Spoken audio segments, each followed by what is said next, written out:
नाज़रीन अस्सलाम वालेकुम, आप देख रहे हैं सियासी टीवी। कौमी इकोनॉमी में आप सबके इस्तकबाल है। मैं मोहम्मद सिद्दीक। सबसे पहले सुर्खियों पर एक नज़र डालते हैं। वज़ीर-ए-आज़म मोदी ब्रिक्स समिट में शिरकत के लिए रूस रवाना। आलमी चैलेंजेस पर बातचीत मुतवक्को। पुतिन और दीगर आलमी रहनुमाओं के साथ होगी अहम बातचीत। सुप्रीम कोर्ट की ये रोक मदारिस के खिलाफ कार्रवाई पर नहीं, आइन के खिलाफ काम करने वालों को मंशा पर है। मौलाना अरशद मदनी का रद्द-ए-अमल। समंदरी तूफान दाना का खतरा, मगरबी बंगाल और ओडिशा में हाई अलर्ट जारी। बुलंदशहर में ऑक्सीजन सिलेंडर फटने से दर्दनाक हादसा, इमारत की छत गिरने से 3 खवातीन समेत 6 अफराद की दर्दनाक मौत। नहीं, ये थी सुर्खियां। अब खबरों की तफसील पेश है। वज़ीर आज़म नरेंद्र मोदी ब्रिक्स समिट में शिरकत के लिए रूस के शहर काजान रवाना हो गए। ब्रिक्स समिट में इक़्तिसादी ताउन, मौसमियाती तब्दीली और बैनुल-अक़वामी सलामती जैसे आलमी चैलेंजेस पर जोर दिया जाएगा। इस 2 रोज़ा दौरे के दौरान वज़ीर-ए-आज़म मोदी रूसी सदर व्लादिमीर पुतिन समेत दीगर आलमी रहनुमाओं से 2 तरफ़ा मुलाकातें करेंगे। काजान में ब्रिक्स के रुकन मालिक के रहनुमा एक प्लेटफॉर्म पर जमा होंगे। इस समिट में वज़ीर-ए-आज़म मोदी रूसी सदर व्लादिमीर पुतिन के दरमियान खुसूसी मुलाकात मुतवक्को है, जिसमें दोनों मालिक के दरमियान ताल्लुकात को मज़ीद मजबूत करने पर बातचीत होगी। वज़ीर-ए-आज़म मोदी ने कहा कि ब्रिक्स में बाहमी ताउन अहमियत का हामिल है और इस समिट से आलमी भलाई के लिए एजेंडे को तक़वियत मिलेगी।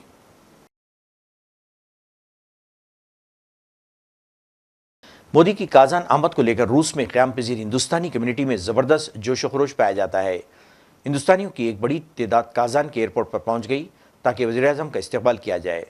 लोगों ने कहा कि वो पुरजोश हैं क्योंकि पहली बार हिंदुस्तान के वज़ीर-ए-आज़म काजान आ रहे हैं। स्वागत सर, बहुत अच्छे से स्वागत करेंगे उनका। So Prime Minister Modi is going to come here. If you got the chance to meet him and talk to him, what would be your message? Of course, we would definitely like to thank him first for making this great opportunity. Because of him, we are here.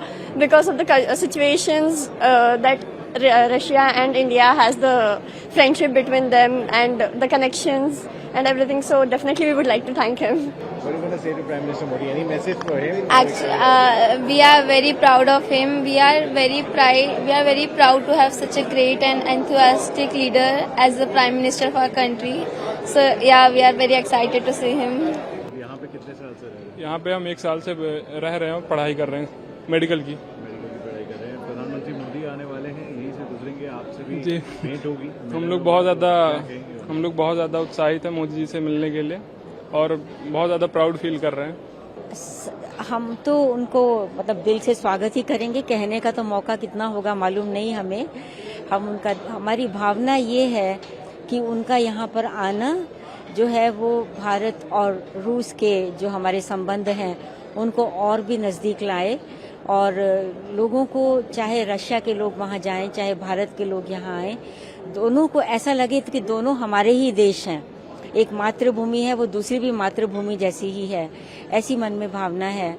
और तीसरी भावना ये है क्योंकि मोदी जी खुद बहुत आध्यात्मिकता प्रिय व्यक्ति हैं और वो आध्यात्मिकता की शक्ति से, अपने मानसिक शक्ति से ऐसा कुछ बातचीत करें कि जो रशिया और यूक्रेन का आपस में युद्ध चल रहा है कि अब वो कुछ खत्म हो जाए और लोगों को चैन की सांस मिल सके, ऐसी हमारे में भावना है और लग रहा है कि ऐसा वो कुछ कर सकते हैं। We are really grateful that we got this opportunity to welcome our Prime Minister, our dear Prime Minister, our respected Prime Minister. So we are very grateful.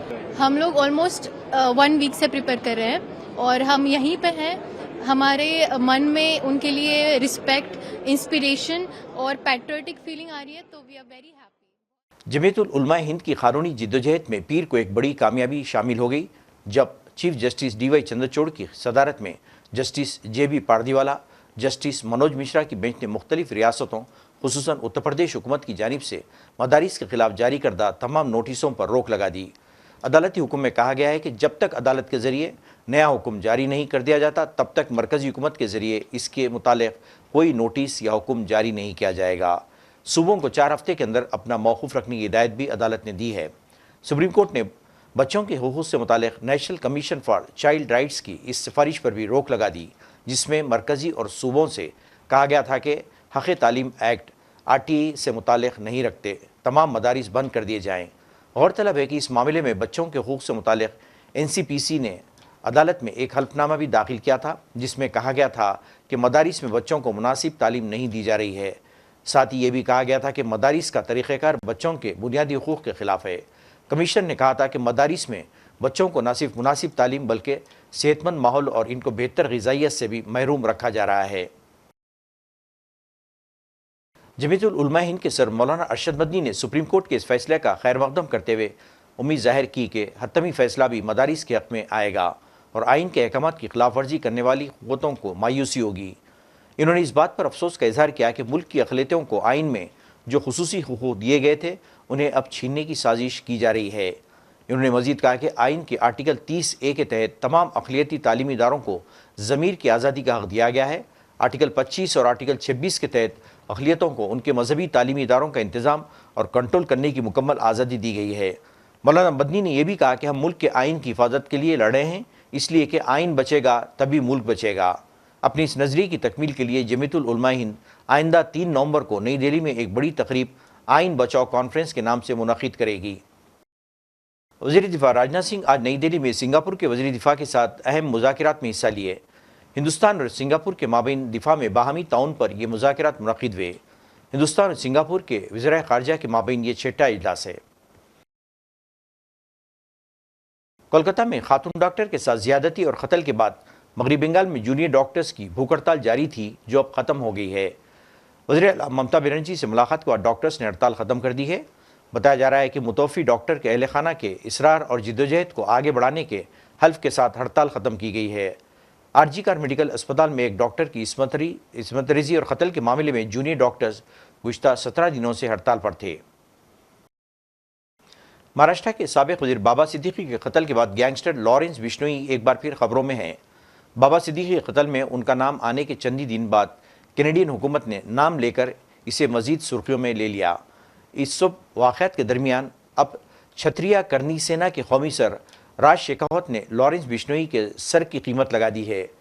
राज शेखावत ने कहा कि जो भी पुलिस एहलकार लॉरेंस बिश्नोई का इनकाउंटर करेगा उसे करनी सेना की जानिब से 1,11,11,111 रुपये का इनाम दिया जाएगा। शेखावत का कहना है कि लॉरेंस का नाम सिखदेव सिंह गोगा मेडी कत्ल केस में भी आया था, इसके बाद भी इसके खिलाफ कोई कार्रवाई नहीं हुई है।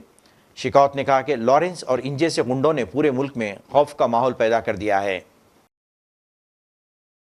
मरकजी आलूदगी कंट्रोल बोर्ड के ताज़ा तरीन आदादशुमार के मुताबिक कौमी दारुलहुकूमत दिल्ली की हवा का मैयार इंतहाई ख़राब ज़ुमरे में पहुँच गया है। उधर कनॉट पैलेस के मकीनों ने तशवीश का इज़हार किया है क्योंकि इस इलाके में फ़िज़ाई आलूदगी से निपटने के लिए नस्ब स्मोक टावर्स बंद और गैर फ़ाल हैं। दिवाली का त्यौहार के पेश नज़र आलूदगी की सतह में मज़ीद इजाफा होने की तौक़्क़ु है। दिल्ली के अवाम हवा के ख़राब मैयार से परेशान हैं और दिल्ली हुकूमत से बिगड़ते हुए हवा के मैयार को कम करने के लिए फौरी कार्रवाई का मुतालबा कर रहे हैं। इस बार नहीं चला, पर साल चला था, पिछले साल चला था।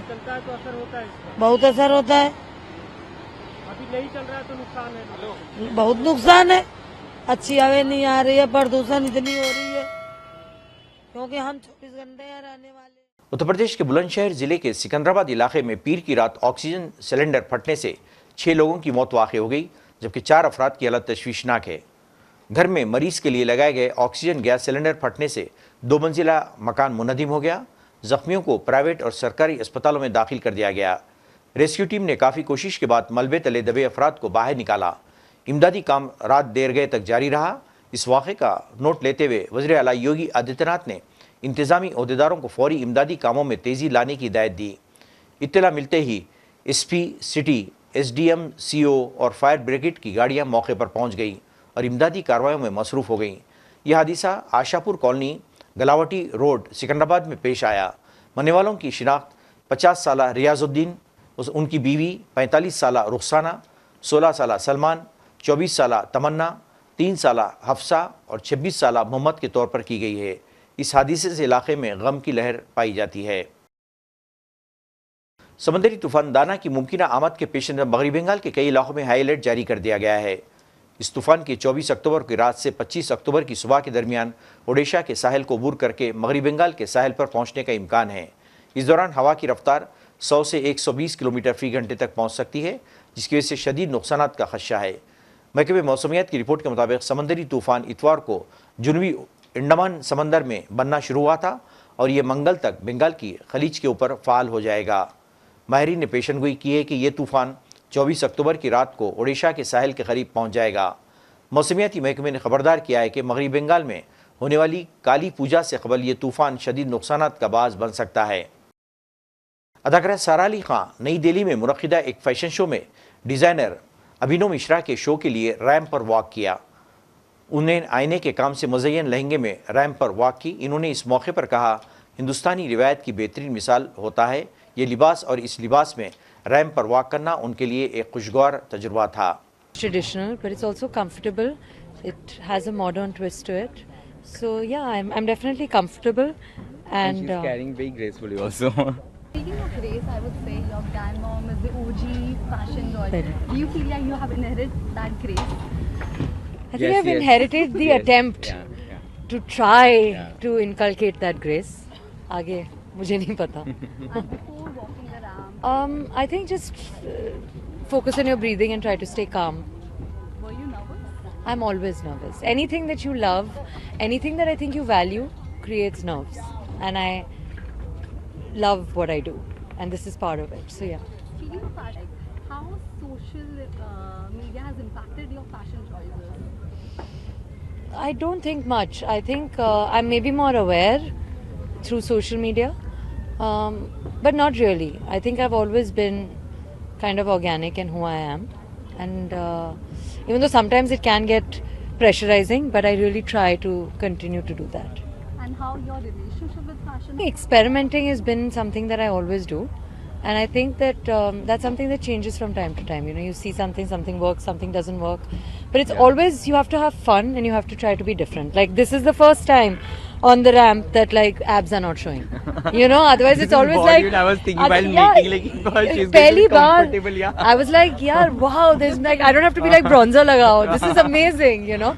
So kuch alag hai, lekin it doesn't mean it's any, if I can say so, it's probably even sexier. Yeah, exactly. So you know, it's as long as you're having fun and doing alag cheezein. नाज़रीन, आखिर में सुर्खियों पे एक और नज़र। वज़ीर-ए-आज़म Modi brick summit में शिरकत के लिए रूस रवाना। आलमी चैलेंजेस पर बातचीत मुतवक्को। पुतिन और दीगर आलमी रहनुमाओं के साथ होगी अहम बातचीत। सुप्रीम कोर्ट की ये रोक मदारिस के खिलाफ कार्रवाई पर नहीं, आइन के खिलाफ काम करने वालों को मंशा पर है। मौलाना अरशद मदनी का रद्द-ए-अमल। समंदरी तूफान दाना का खतरा, मगरबी बंगाल और ओडिशा में हाई अलर्ट जारी। बुलंदशहर में ऑक्सीजन सिलेंडर फटने से दर्दनाक हादसा, इमारत की छत गिरने से 3 खवातीन समेत 6 अफराद की दर्दनाक मौत। नाज़रीन, इसके साथ ही कौमी खबरनामा खत्म होता है। मुझे और सारी सियासत की टीम को इजाज़त दें। अल्लाह हाफ़िज़।